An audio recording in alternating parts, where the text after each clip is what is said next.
제가 사도행전 설교를 준비하면서 저도 개인적으로 본문을 계속 읽고 있는데 그 본문을 묵상하는 중에 굉장히 엉뚱하게 들릴 수 있을지 모르겠지만 한 가지 물음이 제 안에 깊이 자리하는 것을 경험하게 됐습니다. 어떤 물음인가 하면 사도 바울에게 과연 영적인 탈진, 영적인 고갈은 없었을까라는 질문을 해보게 되더라고요.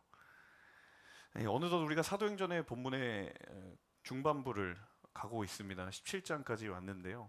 이미 1차 전도 여행을 훑어보았고 2차 전도 여행조차도 그 중반부로 저희가 접어들었습니다. 우리가 잘 이렇게 머릿속으로 와닿지는 않지만 이 1차 전도 여행, 2차 전도 여행까지의 그 바울의 동선을 쭉 살펴보면 사실은 굉장히 쉽지 않은 경로와 동선이라는 것을 알 수가 있습니다. 그러니까 우리는 사실 이 유럽 대륙의 지리에 우리가 실감이 나지 않지만 사실 1차와 2차 전도 여행에 걸쳐서 바울이 이동했던 그 거리는 굉장히 엄청난 거리에 해당하는 것이에요. 그러니까 오늘날처럼 비행기가 있었던 것도 아니고 차량이 있었던 것도 아니고 그러니까 바다를 건널 때 배를 타는 것 외에는 대부분 다 걸어서 그 거리들을 이동을 해야 했다라고 한다면 사실 여러분 그 자체만으로도 엄청난 체력적인 부담이 있을 수밖에 없었을 것입니다. 근데 또 다른 한 가지는 과연 바울에게 체력적인 부담만 있었겠느냐라는 거예요. 대부분 바울이 가는 곳마다 환영받기는커녕 핍박이 있었고 공격이 있었고 도전이 있었어요. 그러니까 체력적으로 한계도 있었을 뿐만 아니라 끊이질 않는 영적인 한계도 있었고 영적인 도전들과 마주할 수밖에 없는 순간이 바울의 모든 그 선교의 여정의 핵심이 아니었을까. 여러분 상상해 보시면 우리 오늘 또 아우리치 팀을 파송을 하기도 했지만 단기적인 아우리치를 가도 체력의 한계를 경험하고 그리고 마음의 공격을 경험하고 유혹을 경험하잖아요. 자, 환경과 상황이 가져다 주는 그런 도전들이 단 6일, 7일간의 이 짧은 아우리치를 가더라도 극심하게 공격이 있는 경우가 많은데 여러분 그에 비하면 이 바울의 여정은 얼마나 큰 도전이 있었겠느냐라는 상상을 쉽게 해보게 되는 거예요. 자, 그러면서 제 안에 들었던 질문이 이거였어요. 정말 바울은 그 와중에 영적인 탈진과 번아웃이 없었을까? 성경이 명확하게 이야기하고 있지는 않지만 저는 확신에 가까운 생각은 분명히 바울에게도 영적인 탈진의 순간이 있었을 수도 있겠다. 고갈의 상황이 찾아왔을 수도 있겠다라는 생각을 합니다. 그런데 중요한 사실은 바울에게는 그것에 무너지지 않을 만큼 하나님께서 부어주시는 영적인 충만함과 견고함이 있었다라는 사실이에요. 도전이 전혀 전무했던 게 아니라 그것을 이기고도 남을 만한 하나님이 부어주시는 영적인 견고함과 그 충만이 있었기 때문이에요. 그리고 사실 그것이 자신에게 주었던 사명을 끝까지 걸어갈 수 있었던 그 영적인 원동력이었다라는 사실입니다. 저는 오늘 바로 이 부분에 대해서 우리가 함께 살펴보고 함께 생각해 보기를 원합니다. 우리에게도 바울도 그랬으라고 한다면 우리에게도 예외 없이 때로는 우리 가운데 영적인 탈진이 올 수 있고 또 영적인 슬럼프가 찾아올 때가 있어요. 내 마음 같아서는 사실 할 수만 있다면 그런 상황을 마주하고 싶지는 않지만 정말 나의 의지와 상관없이 마주할 수밖에 없는 그런 고갈이 찾아왔을 때 여러분 오늘 사도 바울이 그러했던 것처럼 말씀 앞에 선 저와 여러분 모두가 주님이 약속하시는 이 승리의 약속 위에 굳게 서는 그런 은혜가 있기를 주님의 이름으로 축복합니다. 자, 영적인 슬럼프를 극복하는 방법. 저는 오늘 본문을 통해 크게 세 가지를 함께 살펴보았으면 좋겠습니다. 1절과 2절 말씀을 함께 읽겠습니다. 바울과 실라는 암비볼리와 아볼로니아를 거쳐 데살로니가에 이르렀습니다. 거기에는 유대 사람의 회당이 있었습니다. 바울은 늘 하던 대로 토론했습니다. 지난주에 빌립보의 사역을 마무리하고 성령의 인도하심을 따라 그들이 도달한 곳이 어디였냐면 오늘 본문의 데살로니가라는 지역입니다. 이 데살로니가 지역은 마게도니아 지방, 그러니까 지금의 그리스죠. 이 마게도니아 지방의 행정 수도였고 정치적인 요충지 가운데 하나가 데살로니가였습니다. 자, 그런데 1절의 끝부분을 보니까 데살로니가에 뭐가 있었냐면 유대인들의 회당이 있었다라고 성경이 전언하고 있어요. 데살로니가에 도착했는데 바울과 실라가 3주간의 기간 동안 그곳에 머물렀어요. 바로 이 대목이 데살로니가 전후서를 기록하게 된 배경적인 맥락이에요. 그리고 안식일마다 3주간의 안식일이면 아마 적어도 3번의 그 안식일마다 그들이 무엇을 했냐면 회당에서 성경에 대해 토론하며 말씀 사역을 이어갔던 거예요. 자, 그런데 그 본문의 2절에서 우리가 좀 주목해보고 싶은 표현 한 가지가 있는데 그것이 무엇인가 하면 같이 한번 따라해 보시겠어요? 늘 하던 대로. 그들이 성경을 토론하고 회당에서 성경을 읽고 이야기 나누었던 것들이 바울과 실라에게는 어떤 거라고요? 늘 하던 대로. 개역개정 성경에서는 관례대로 이렇게 표현이 되어 있는데 이 표현의 사실은 가장 언어에 가까운 의미는 무엇이냐면 그게 그냥 몸에 습득이 되어 있다라는 거예요. 체화되어 있다. 그리고 통상적인 그런 일 같다라는 거예요. 저는 영적인 슬럼프를 극복하는 첫 번째 방법, 오늘 말씀을 통해 찾게 되는 첫 번째 방법은 바로 이것이 아닐까 싶습니다. 바로 영적인 루틴을 만드는 거예요. 같이 따라해 보겠습니다. 영적인 루틴을 만들라. 바울과 실라 그 일행들이 데살로니가에 도착해서 3주간 머물렀고 적어도 3번의 안식일 동안 회당에 모이는 사람들과 성경에 대해 토론하고 이야기 나누는 것이 여러분 중요한 게 뭐냐면 어떤 특별한 행사나 이벤트가 아니었다라는 거예요. 물론 회당에 찾아오는 사람들에게는 이 순간이 굉장히 특별한 순간이라고 여겨졌을 수도 있어요. 그런데 바울과 실라 일행에는 어떤 것이었다고요? 그냥 우린 늘 하던 것을 한 거예요. 늘 하던 대로. 그게 그냥 몸에 습관이 되어 있었고 체득되어 있었던 그 영적인 루틴대로 그냥 성경을 읽었고 회당에서 성경을 나누었다라는 거예요. 여러분 요즘 프랑스 파리에서 뭐 하고 있죠? 예, 올림픽 하고 있습니다. 올림픽이 이제 개최가 되면 스포츠 관련된 기사들이 이렇게 나오는데 제가 예전에 흥미로운 기사를 한번 읽은 적이 있는데요. 어떤 기사냐면 이 경기에 출전하는 선수들이 자기가 가지고 있는 베스트 컨디션, 최상의 운동 능력을 갖추기 위해서 선수마다 저마다 다른 자신만의 루틴을 가지고 있는 경우들이 되게 많대요. 똑같은 행동을 반복하면서 그 경기에 몰입을 하는 거죠. 이미지를 계속적으로 반복을 하고. 제가 예전에 수영 경기를 한번 본 적이 있는데 수영 선수가 입장을 하는 것을 카메라가 쭉 따라오는데 어떤 선수가 물안경을 끼고 헤드폰을 끼고 들어오더라고요. 처음에는 되게 건방지다. 카메라가 뭐 이렇게 인사라도 하든지 해야 되는데 전혀 쳐다보지 않아요. 근데 나중에 알고 봤더니 그게 그 선수의 경기 전 루틴인 거예요. 집중을 하겠다라는 거죠. 자, 이 반복된 행위라는 측면에서 루틴이라는 의미가 있는데 그 똑같은 의미를 가진 또 다른 하나가 뭐가 있냐면 바로 징크스라는 단어가 있습니다. 늘 그런 순간이 마주하면은 이렇게 실패를 하거나 경기의 컨디션을 끌어올리지 못하는 정반대의 의미죠. 징크스라는. 근데 스포츠 심리학에서 이 루틴과 징크스를 함께 생각한다고 해요.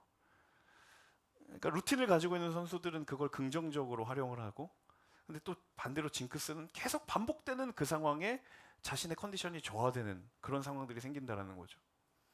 자, 어떤 선수는 경기 전에 절대로 고기를 먹지 않는데요. 왜? 동료 선수가 그 전날에 고기 먹으면 컨디션이 좀 떨어질 수 있어. 그 말을 딱 듣고 근데 개의치 않고 고기를 먹었는데 정말 그 다음날 경기력이 떨어진 거예요. 그 뒤로 안 먹는다라는 거예요. 그러니까 반복해서 고기를 먹지 않는 거지만 왜 그래요? 징크스가 있는 거죠. 반대로 어떤 야구 선수는 항상 경기장 30분 전에 가서 캐치볼을 하면서 몸을 푼대요. 정확하게 1분 1초도 틀리지 않고 그러면서 반복된 패턴에 자신의 컨디션을 끌어올리는 거예요. 이건 루틴이죠. 여러분 얼핏 보기에 경기에 임하기 위해 항상 똑같은 행동을 한다는 지점에서는 루틴과 이 징크스가 별로 다르지 않습니다. 그런데 중요한 차이점이 뭐예요? 어떤 방향으로 경기에 어떤 영향을 주느냐에 따라 루틴과 징크스는 전혀 다른 의미가 돼요. 여러분, 우리의 신앙생활에는 과연 무엇이 적용되고 있습니까? 저 여러분의 믿음의 일상에 과연 어떤 반복된 패턴과 습관들이 자리하고 있습니까? 내 신앙에 하나님을 향하여 더 나아가는 영적인 긍정적인 방향을 잡는 영적인 루틴이 있습니까? 아니면 전혀 하나님과 관계없는 하지만 영적인 발목을 잡는, 혹시 그것이 영적인 징크스 아닙니까? 여러분은 어떤 반복된 습관들이 여러분에게 있습니까? 바울 일행이 그랬던 것처럼 늘 하던 대로 정말 나에게 그런 영적인 루틴이 있는가? 아니면 믿음의 성장과 성숙과는 전혀 관계없는, 하지만 알고 봤더니 그건 내 영적인 발목을 잡는 징크스와 같은 습관이 자리하고 있지는 않은가? 여러분, 우리의 믿음의 평범한 일상이 쌓이게 되면 반드시 그 일상은 비범한 영성이 되는 줄로 믿습니다. 특별히 이제 아울리치가 끝난 팀도 많고요. 또 이제 이번 주 한 다음 주 정도가 지나면 대부분의 아울리치가 끝나고 이제 일상의 자리로 돌아가야 합니다. 자, 그때 때로는 공허함이 몰려올 때, 내가 분명히 은혜 받은 순간이 마치 너무 오랜 시간처럼 허무하게 느껴질 때, 하지만 그 받은 은혜를 끝까지 붙들고 싶어서 그 받은 은혜를 지킬 수 있는 방법이 무엇일까라고 끊임없이 물을 때, 여러분 오늘 이 말씀을 기억하십시오. 이제는 영적인 루틴을 만드는 시간입니다. 내 일상의 삶에 말씀을 가까이 하는 습관들을 늘 하던 대로 만드는 거예요. 내 개인의 경건의 시간을 갖는 이 영적인 루틴과 패턴을 만드는 거예요.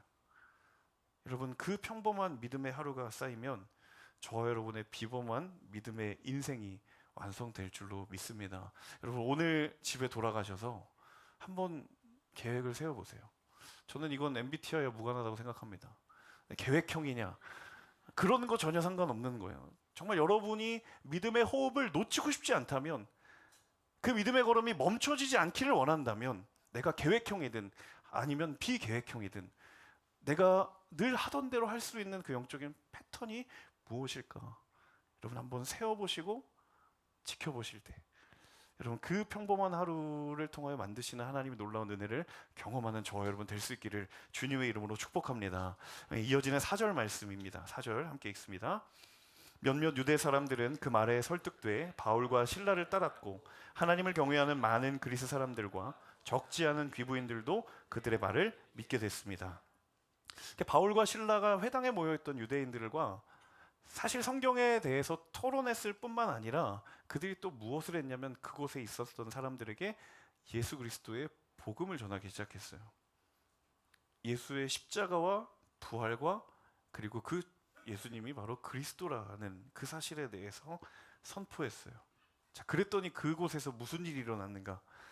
오늘 이 4절에 두 가지의 일들이 일어났어요. 첫 번째는 몇몇 유대 사람들이 그 말에 설득이 되어 바울과 실라를 따랐다.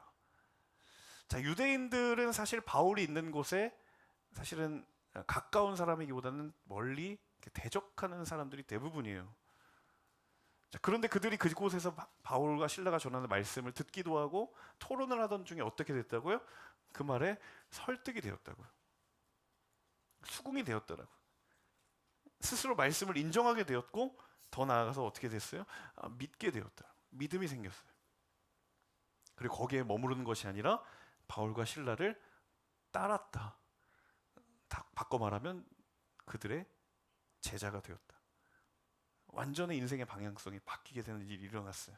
자, 또 다른 하나의 일은 그 바로 다음 문장에 하나님을 경외하는 많은 그리스 사람들, 이방인들이죠. 그리스 사람들과 적지 않은 귀부인들도 그 말을 믿게 되었다. 저는 굉장히 중요한 두 가지 포인트가 있는 것 같아요. 하나님을 알지 않는 이방인들, 절대로 그들에게 믿음의 뿌리라는 것이 내려질 수 있을까? 그렇게 의문할 수밖에 없었던 사람들 중에 한 부류, 이방인들. 그리고 또 한 부류는 귀부인들, 재력을 가진 사람들. 여러분, 경제력이 엄청나고 내 삶에 결핍된 것이 없다라고 느껴지면 그 믿음 갖기 쉽지가 않잖아요. 그러니까 인간적인 눈에 보이기에 믿음을 갖기 참 어려워 보이는 대표적인 두 부류, 이방인들 그리고 재력을 가진 사람들, 그들이 어떻게 됐다고요? 믿음을 가지게 되었다. 인간적인 눈에 보이기엔 그리스도인이 될 수 없을 거라고 예상됐고 그렇게 생각되었던 사람들이 믿음을 가지는 일이 일어났어요. 여러분, 더 중요한 사실은 그런 대단한 변화, 불가능해 보일 것 같았던 그 변화가 어떻게 가능했는가, 이 부분이에요. 흔히 우리가 단순하게 생각하면 그 바울과 실라가 능력이 있었나 보지, 말씀에 힘이 권세가 있었나 보지, 말씀을 전했으니까 그 일이 일어나는 것이다 라고 생각할지 모르겠지만, 물론 그들을 통하여 주의 성령이 역사하심은 분명하지만 더 근본적인 이유가 무엇인가 하면 그들이 전한 건 복음이었기 때문에, 우리가 4절 읽지 않았지만 3절에 복음의 메시지를 전했기 때문이에요. 다르게 표현하면 여러분, 우리의 영적인 능력의 모든 원천은 오직 예수 그리스도의 복음 안에 있는 줄로 믿습니다. 그들이 다른 것 전하는 게 아니에요. 바울과 실라에게 어떤 특별한 능력이 있었던 것이 아니라 그들이 먼저 복음의 능력을 힘입었고, 그리고 그것 때문에 능력 있는 존재가 되었기 때문이라는 거예요. 먼저 그들이 그걸 경험했어요. 때로 그들이 영적인 위기가 찾아왔을 때에 그들이 강해서 그 위기를 극복한 것이 아니라 그들이 능력이 있었기 때문에 위기를 넘어설 수 있었던 것이 아니다라는 거예요. 오직 한 가지는 그들이 복음에 붙들린 바 된 자들이었기 때문에, 그 예수 그리스도의 복음이 가져다준 사명에 붙들린 자들이 바울과 실라, 그들의 일행이었기 때문에 여러분, 단지 그들을 통하여 주의 복음의 능력이 드러난 줄로 믿습니다. 때로 우리의 영적인 골짜기를 지날 때, 때로 우리의 삶의 영적인 고갈과 탈진이 일어나려고 할 때, 여러분, 오늘 이 능력의 비밀을 다시 한번 경험하고 맛보아 하는 저와 여러분 모두가 될 수 있기를 주님의 이름으로 축복합니다. 자, 복음이 우리를 생명을 줄 것이다, 복음의 능력이 있습니다라는 이 말이 혹시 너무 당연하고 뻔한 얘기처럼 들리실지도 모르겠어요. 그런데 저는 이 말을 되물었어요, 스스로에게. 이 말이 내게 너무도 익숙한데, 그렇다면 그 경험도 내게 익숙할까? 말을 듣는 건 너무 익숙해요, 복음의 능력. 그런데 그 경험이 내가 들은 만큼 과연 익숙할까? 라고 했을 때 순간 낯선 제 자신을 발견하게 되는 거예요. 개인적으로 저는 이 시대의 많은 메시지 중에 저를 포함한 모든 그리스도인들이 날 것 그대로의 그 원색의 복음 앞에 서기를 부끄러워하지 않고 주저하지 않을 때 하나님께서 다시 한번 소망의 걸음을 시작하게 될 것이라는 믿음이 있습니다. 복음의 다른 것을 가미하지 않고 정말 그 복음 그대로의 메시지가 내 마음을 얼마나 울리고 있는가, 죄와 회개와 거듭남과 십자가와 은혜와 성령이라고 하는 그 복음의 핵심적인 내용과 그 능력이 정말 나에게 역사하고 있는 것인가, 다시 한번 거기에 귀를 열고 거기에 마음을 두고, 그리고 거기에서 우리의 마음에 변화시키시는 온전한 능력을 경험하는 저 여러분 모두가 될 수 있기를 간절히 소망합니다. 이어지는 10절에서 11절 말씀입니다. 10절 11절 함께 읽습니다. 밤이 되자마자 형제들은 바울과 실라를 베레아로 보냈습니다. 그들은 베레아 사람들은 데살로니가 사람들보다 교양 있는 사람들이어서 말씀을 간절한 마음으로 받아들이고 바울이 말한 것이 사실인지 알아보려고 날마다 성경을 찾아보았습니다. 데살로니가에서 약 3주 동안 머물고 나서 그들이 그곳에서 남서쪽으로 약 80km 정도 떨어져 있는 베레아라는 도시로 이동을 하게 됩니다. 사실은 정확하게 말하면 그들이 이동을 하고 싶었다라기보다는 워낙 핍박이 심하니까 그걸 지켜보던 그들의 동역자들이 사실은 피신시킨 거나 다름없는 그런 상황이에요. 자, 그렇게 간 베레아, 그곳이 어떤 도시였는가? 11절에 매우 간단하면서도 분명하게 이 도시에 대해서 소개를 해주고 있어요. 자, 베레아 사람들은 어떤 사람들이었는가? 데살로니가 사람들보다 교양 있는 사람들이었다. 교양 있다라는 말이 성숙한 성품과 성숙한 생각을 가졌다. 제가 좀 사실 마음이 어려웠던 게 뭐냐면, 지금 이 대목을 데살로니가 사람들이 읽으면 좀 서운하지 않을까. 사도행전을 누가가 기록했잖아요. 분명히 바울과 동행하면서 데살로니가를 거쳐서 베레아로 왔을 텐데 지금 이렇게 쓰시면 데살로니가 사람들이 사도행전 읽을 때 어떤 마음이 들었을까? 저만 그런 생각을 했군요. 네. 네, 제가 대신해서 생각한 걸로. 네. 그런 생각이 문득 들고요. 11절에 보면 그 사람들은 또 어땠어요? 말씀을 간절한 마음으로 받아들이고 날마다 성경을 찾아보았어요. 교회에 이런 열정을 가진 사람들이 있으면 얼마나 아름다운 모습이겠습니까? 물론 이 베레아라는 이 도시의 아주 아름다운 모습, 그 명칭을 오늘날에는 이단이 가져갔죠. 네. 여러분 잘 모르실 수도 있겠지만 베레아를 검색을 해보시면 네, 거기서 연관된 교회는 다 이단입니다. 이 좋은 지역, 이 영적인 놀라운 영적인 은혜를 가졌던 지역이 이단에게 뺏겨버렸어요. 자, 그들이 말씀을 간절한 마음으로 받아들이고 날마다 성경을 찾아보았는데 사실 그 이유가 뭐냐면 그들이 어떤 지적인 욕구가 강해서 성경에 높은 관심을 가졌던 게 아니에요. 왜냐하면 그도 그럴 것이 11절을 보면 오해하기가 딱 쉬워요. 성경을 그들이 날마다 찾아봤던 이유가 뭐예요? 바울이 말한 것이 사실인지 알아보기 위해서. 그러니까 이 말을 오해할 수 있는 거죠. 바울의 말한 거를 우리가 팩트 체크를 하겠다. 이 말이 진짜냐 거짓이냐를 알아보기 위해서 그들이 성경을 찾아보았다라고 얼핏 생각할 수 있는데 여러분, 하지만 그런 의미가 아니에요. 사실 그들이 바울이 말한 이야기가 정말 맞는지를 알기 위해서 그들이 성경을 찾아보았다라는 말이 무엇인가 하면 정말 그들이 그 말씀을 믿고 싶었고 그들이 믿음을 갖기를 원했던 그 뜨거운 열망으로 바울이 메시지를 전하니까 와, 정말 이 메시지가 어디에 있는가라고 스스로 자발적으로 말씀을 찾기 시작했다는 거예요. 이 의미였다라는 거예요. 자, 그러면 그들이 하루하루 성경을 찾고 개인적으로 연구하고 뭘 경험했겠습니까? 그 말씀 안에 담겨져 있는 예수 그리스도의 생명의 능력을 경험하는 거예요. 저는 마지막 세 번째, 이 말씀 안에 여러분 영적인 슬럼프를 넘어설 수 있는 모든 방법이 바로 말씀 안에 담겨져 있는 줄로 믿습니다. 말씀 외에는 영적인 종합 매뉴얼이 없다라는 거예요. 제가 아주 최근에 둘째 아이 책상을 이제 사주려고 이렇게 좀 찾아보고 있었어요. 아직 미취학 아동이어서 책상을 좀 나중에 사줘도 되겠거니라고 미루고 있었는데 형이 책상을 사준 걸 보고 이렇게 지나가면서 툭툭 말을 던지는 거예요.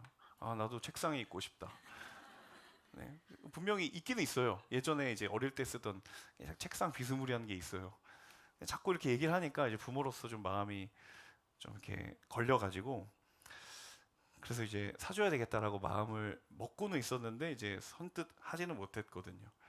근데 얼마 전에 그 책상을 사주러 갔습니다. 여러분, 제가 직접 언급할 수는 없지만 직접 내가 가구를 조립해야 되는 바로 그 브랜드 아시죠? 네, 갔어요. 그래서 이제 봤는데 마침 너무 저렴하지만 좋은 책상이 있는 거예요. 그래서 하나만 사주려고 하고 이제 부모의 마음이라는 게 참 그런 게 이 책상을 첫째에 주고 첫째가 쓰던 거 둘째 주면 되겠다라고 1초만 생각했습니다. 예, 1초. 예, 이제 둘째 분들이 많으셔가지고 막 반발을 하시는 느낌이 느껴져서 저도 이제 그래서 어떻게 하지라고 했는데 마침 너무 싸게 나와서 두 개를 하나 가격으로 살 수 있는 거예요. 그래서 이제 우리가 큰 마음을 먹고 샀어요. 가지고 왔는데 이제 개인적인 일정이 바빠서 조립을 미루다가 이제 10시에 밤에 조립을 하려고 딱 폈는데 이게 새벽을 향하여 갈 것 같은 그런 불길한 느낌이 드는 거예요. 여러분, 그 브랜드의 가구를 사보신 분은 아시겠지만 그 가구의 조립은 철저하게 설명서를 따라가지 않으면 멸망의 지름길로 가는 거예요. 고난이 찾아옵니다. 똑같은 두 개를 샀으니까 저 안에 생각이 하나 해보면 그 두 번째는 잘할 수 있겠다, 쉽게 할 수 있겠다라고 해서 되게 열심히 설교용사를 꼼꼼하게 읽으면서 첫 번째 책상을 완성을 했어요. 인간의 마음이 참 간사한 게, 그러니까 어떤 생각이 딱 불현듯이 드냐면 설명서 안 보고 빨리 하고 잘 수 있겠다. 그래서 이제 설명서를 좀 대강 읽었어요. 두 번째 책상에 맞추는 있는데 방향이 반대가 돼 버리는 거예요. 근데 이 단계가 거의 전체 단계의 50% 정도가 갔을 때 그걸 깨달은 거예요. 되게 그냥 두고 자고 싶었어요. 시간이 이미 12시였고 팔이 너무 아프고, 그래서 내일 할까 하다가 이제 그 저의 뒤통수를 되게 이렇게 서늘하게 하는 시선이 느껴지는 거예요. 결자 해지해라. 그래서 내가 설명서 똑바로 읽으라고 하지 않았니라는 메시지가 들려오는 것 같은, 물론 그런 얘기는 오간 적이 없었지만 그런 느낌이 들어서 할 수 없이 순종하고 회개하는 마음으로 다시 처음으로 돌아갔습니다. 다 풀었어요. 이제 다시 이래서 맞추게 됐죠.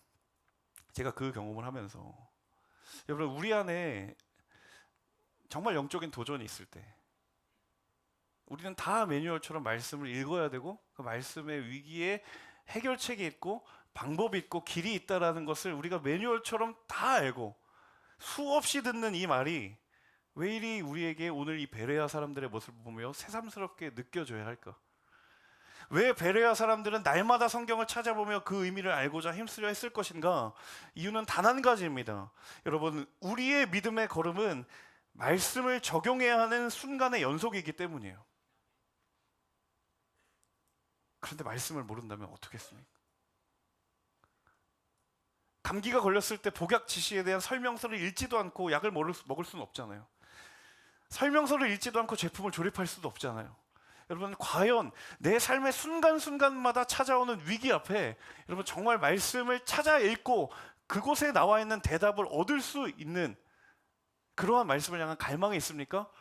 물론 제가 있으니까 연락하시면 제가 알려드릴 수 있죠. 하지만 제가 평생 여러분과 함께 있는 것도 아니고, 매일의 삶의 평생의 순간 앞에 내가 말씀과 동행하며 살아갈 때 이러한 상황 앞에 나는 어떤 말씀을 하나님 내게 해주시는 것일까?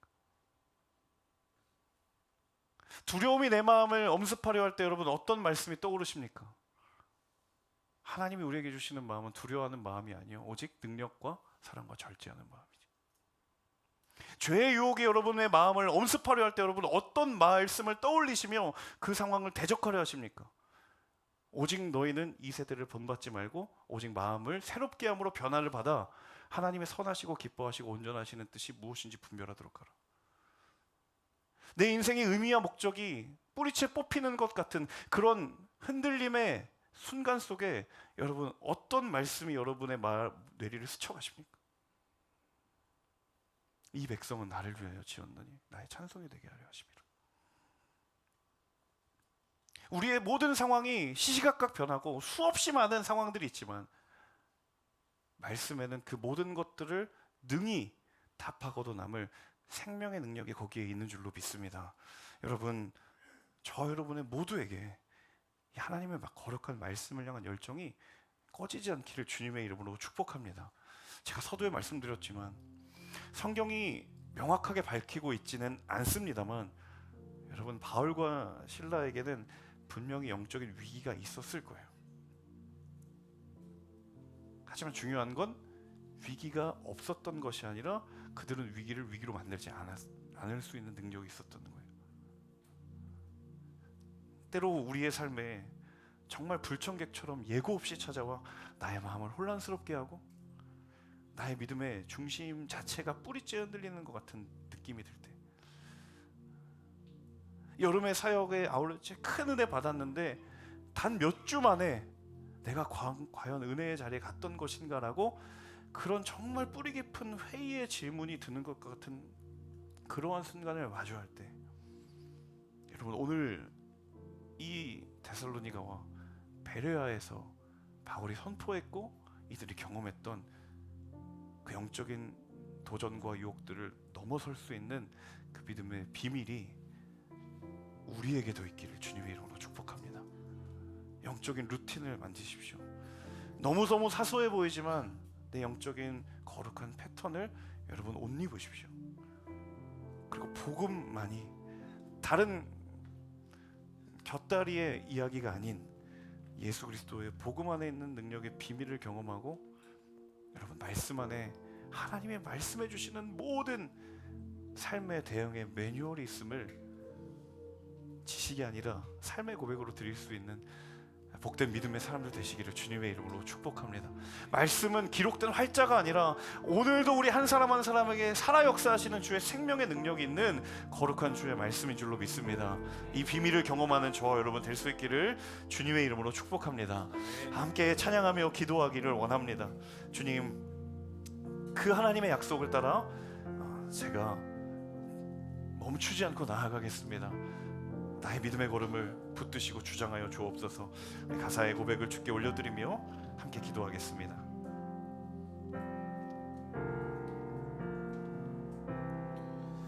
나의 갈 길이 멀고 어두 깊을 때 주의 빛 비추사 인도하시네.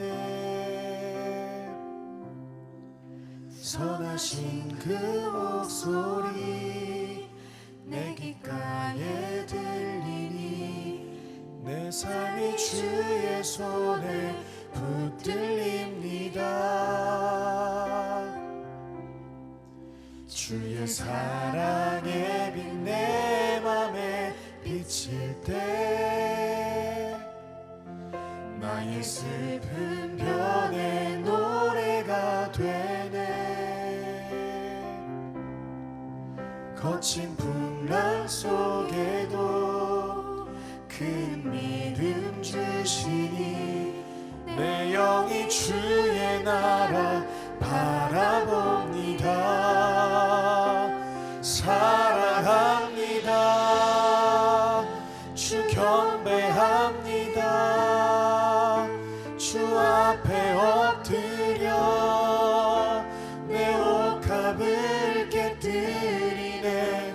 주 나의 모든 것 내 삶의 눈물을 흘릴 때도 존귀한 주의 이름 내 기쁨 됩니다. 의지합니다. 날 받으옵소서. 어두운 밤 지나 밝은 아침에 주의 얼굴 배우리. 선하신 나의 목자 내게 부족함 없네. 주의 길을 따라 늘 함께 걷겠네. 다시 한번 이 고백으로 주님 앞에 나아갈 때 가능하신 분들은 자리에 일어나서 함께 찬양하겠습니다. 나의 갈 길이 멀고 어둠 깊을 때 주의 빛 비추사 인도하시네. 주의 빛 비추사 인도하시네. 선하신 그 목소리 내 귓가에 들리니 내 삶이 주의 손에 붙들립니다. 주의 사랑의 빛 내 맘에 비칠 때 나의 슬픈 면에 노래가 되네. 나의 슬픈 면에 노래가 되네. 거친 풍랑 속에도 큰 믿음 주시니 내 영이 주의 나라 바라봅니다. 사랑합니다. 사랑합니다. 주 경배합니다. 주 앞에 엎드려 내 옥합을 깨뜨리네. 주 나의 모든 것 내 삶의 눈물을 흘릴 때도 존귀한 주의 이름 내 기쁨 됩니다. 의지합니다. 날 받으옵소서. 어두운 밤 지나 밝은 아침에 주의 얼굴 배우리. 선하신 나의 목자 선하신 나의 목자 내게 부족함 없네. 따라 늘 함께 걷겠네. 함께 고백하며 사랑합니다. 사랑합니다. 주 경배합니다. 주 앞에 엎드려 내 옥합을 깨뜨리네. 주 나의 모든 것 내 삶의 눈물을 잇대고 존귀한 주의 이름 기쁨 됩니다.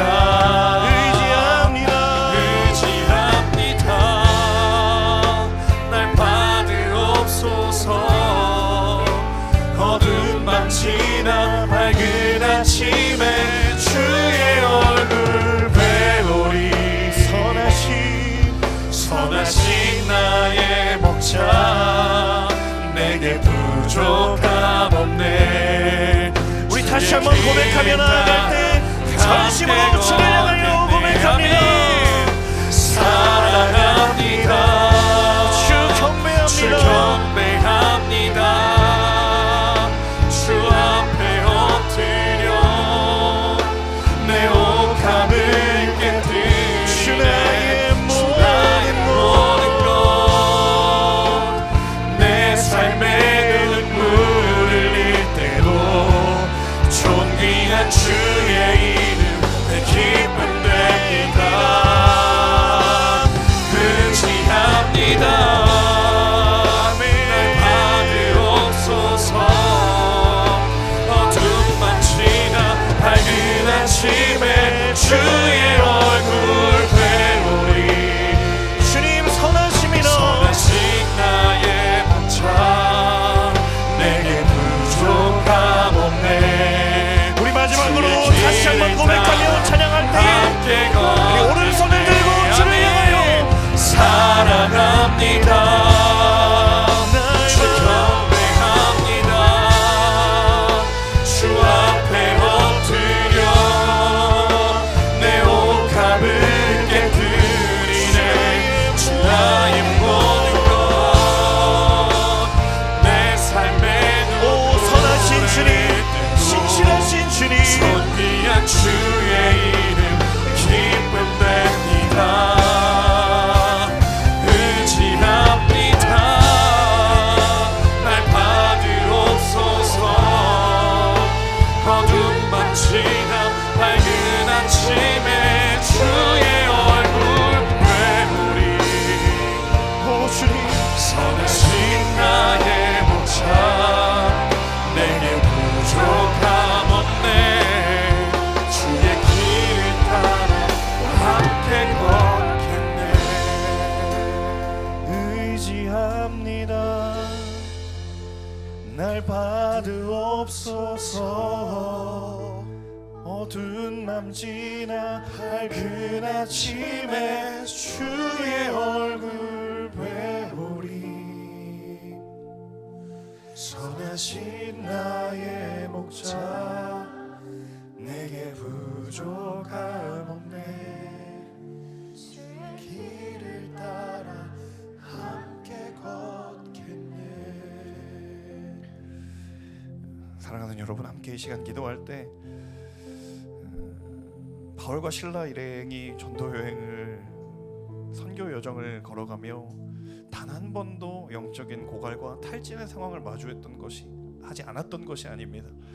그들에게도 늘 위기가 있었고 그들에게도 우리와 동일한 도전이 있었고 어쩌면 우리보다 더한 삶의 유혹과 극렬한 핍박과 고통이 그들 가운데 있었을 수 있습니다. 하지만 오늘 말씀이 우리 가운데에 명확하게 이야기하고 있는 것은 하나님께서 복음의 그 능력으로 그들을 덮으시니 그 어떤 것도 그들을 무너뜨릴 수 없었다라는 사실인 줄로 믿습니다. 아멘. 오늘 이 시간 함께 그 말씀 붙들고 기도하기를 원하는 것은 주님, 내가 삶의 골짜기와 같은 순간에서 붙들고 의지해야 될 것이 무엇인지 다시 새로운 고백으로, 다시 온전한 고백으로 주께 드리기를 원하오니 주여, 우리가 복음에 붙들린 인생이 되게 하여 주시옵소서. 아멘. 우리의 인생이 아버지 하나님께 온전히 붙들려 있을 때 세상의 그 어떤 것도 우리를 넘어뜨릴 수 없는 줄로 믿사오니 주여, 선포합니다. 진리가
번 더 이 시간 기도하며 나아갈 때 여러분 정직한 고백으로 우리의 삶에 직면하고 있는 그 영적인 도전과 또 누군가는 탈진의 순간 앞에, 그 고갈의 순간 앞에, 그 결핍의 순간 앞에 다시 한번 오늘 바울과 실라가 고백했던 그 말씀의 선포를 의지하며 이 시간 함께 기도하기를 원합니다. 아멘. 하나님, 우리가 주의 말씀에 붙들리오니 세상의 그 어떤 것도 나를 무너뜨릴 수 없음을 이 시간 믿음으로 선포합니다. 아멘. 두려운 마음 가진 자여, 내가 너와 함께하오니 그 말씀이 우리의 두려움을 넉넉히 이기느니라. 아버지 하나님, 우리의 모든 상황 가운데 있는 그 수많은 영적인 도전들 앞에 말씀을 의지하며 선포하오니 견고한 성벽이 주의 임재 앞에 무너질시어다. 아멘. 우리의 모든 삶의 자리를 주님께 올려드리며 주여 한번 외치며 기도하겠습니다. 성령 하나님 함께 해주시옵소서. 아버지 하나님, 말씀에 의지하며 기도합니다. 하나님, 우리에게 주신 마음은 두려워하는 마음, 오직 능력과 사랑과 절제와 근신하고 절제하는 마음이라고 하나님, 우리에게 이 세대를 못 봤지만 오직 마음을 새롭게 함으로 변하는 것, 하나님이 기뻐하시고 원하시고 온전하신 뜻이 무엇입니까? 주님, 우리에게 말씀하십니다. 이 백성을 내가 너를 위하여 지었나니 나를 찬송해 내게 하나님, 우리 인생에 말씀이 잡혀가 되게 해주시고 주의 거룩한 은혜의 말씀이 영적인 우리의 영토가 될 수 있도록 인도하여 하나님, 우리의 거룩한 인생을 세우시기를 원합니다. 아버지 하나님, 그 복음의 능력으로 말미암아 다시 한번 하나님의 주님, 우리의 걸음마다 무너진 자리가 있습니까? 멈춰설 자리가 있습니까? 하나님, 세워주시고 온전케 하시고 거룩케 하시옵소서.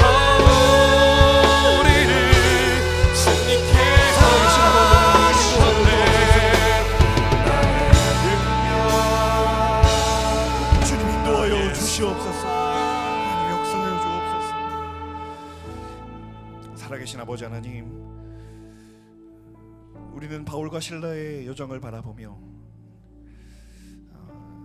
그들의 걸음은 우리와 전혀 본질적으로 다른 것이다라고 생각하기도 쉽지만 사실 그들에게도 우리와 똑같은 고민이 있는 상황이 있고 또 멈추어 서야만 하는가라는 근본적인 질문이 그들의 마음을 엄습할 때가 있었고, 하나님, 그들이 마주했던 고민이나 2000년이 훌쩍 지난 지금 우리가 마주하는 고민이나 사실은 그것은 별반 다르지 않았습니다. 왜냐하면 우리는 모두 그때나 지금이나 연약한 인간의 존재이기 때문입니다. 하지만 하나님, 오늘 말씀을 통하여 다시 한번 우리가 마음에 확신하고 결단하는 것은 성령의 충만함과 오직 복음에 붙들린 인생과 말씀의 능력을 경험한 그 인생에게는 결단코 그 모든 상황이 그 인생을 멸망케 하지 않을 것이라는 말씀의 약속이 그들에게도 그리고 오늘 우리에게도 주시는 하나님의 약속인 줄로 믿습니다. 사랑하는 주님, 우리 W 공동체에 속한 모든 지체들 말씀의 사람이 되게 하여 주시옵소서. 평범한 영적인 일상의 걸음을 비범한 인생으로 변화시키는 하나님의 사람 되게 하여 주옵소서. 오직 주의 놀라우신 십자가 그 예수 그리스도의 복음으로만 붙들린 하나님의 사람들 되게 하여 주옵소서. 때로 우리의 믿음의 걸음을 걸어가는 동안 영적인 고갈의 터널 앞에, 그 영적인 슬럼프와 같은 골짜기 앞에 주님, 주와 동행하며 담대하게 믿음으로 그 모든 것들을 이기며 나아가는 승리의 하나님의 사람들 될 수 있도록 주님 축복하여 주옵소서. 혹시 지금 이 순간에 그러한 그늘진 자리를 지나가고 있는 듯한 그러한 상황들에 처한 이들이 있습니까? 주님, 찾아가 주셔서 다시 한번 소망 되신 주님의 그 말씀의 약속 위에 붙들리는 하나님의 사람들 모두가 되게 하여 주시옵소서. 이 모든 말씀 우리를 구원하신 우리 주 예수 그리스도의 이름으로 감사하며 기도합니다. 아멘.